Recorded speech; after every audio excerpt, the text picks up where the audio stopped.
When young, she'd been charming, vivacious, and quick-witted. I could think of several reasons my father had fallen for her.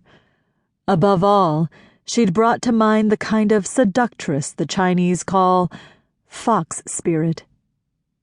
I went on. My mother often said Gary loved nobody except for himself and me. Bull crap. Gary loved Nellie in the beginning, I'm sure, but the love went sour. In spite of Susie's annoyance, her voice still had a pleasant low timbre. Thanks to you, I said, with studied levity, trying to smile, but feeling my face tighten. I don't think my father ever loved my mother, though in the later years of their marriage he developed an attachment to her. If not me, she continued, there'd have been another Chinese woman in his life. Your father was always lonely and couldn't share everything with your mother. Because she was white and American? That's part of it. I was more useful to him than Nellie. Believe it or not, I'm still proud of being his mistress. I could do anything for him, and he trusted me. That caught me off guard. For a moment we fell silent. She lifted her cappuccino and sipped. I was lost in thought, musing about her and my father. Here was another slave of love. I admired her for that, for holding on to the remainder of her lifelong passion, and for her total self-abandonment to the man she loved and cherished.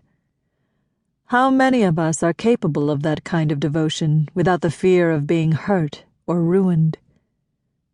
I turned to gaze out the window at the clean, wide street, which was quiet with just a few pedestrians passing by, as if we'd been in a suburban town.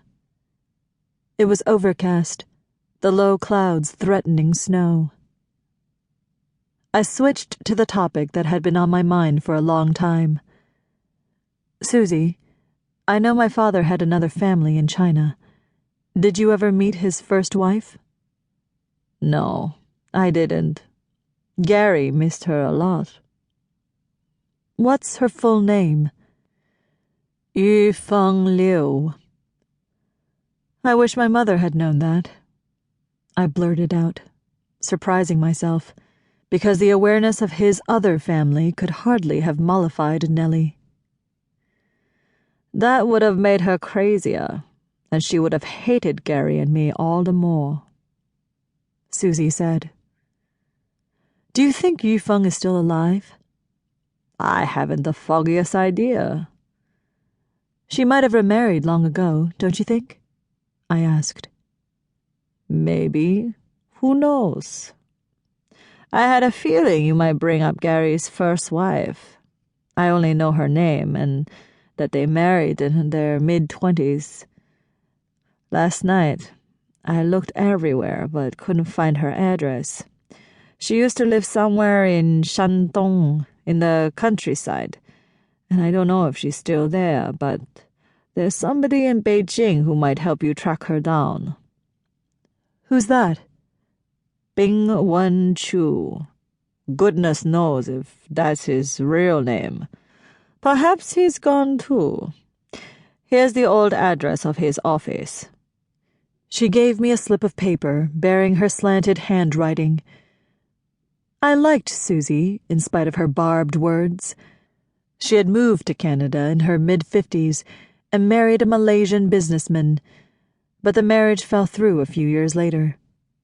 She seemed content living alone now. Henry, my husband, was staying behind while I went to Beijing so that he could continue managing our apartment building in College Park.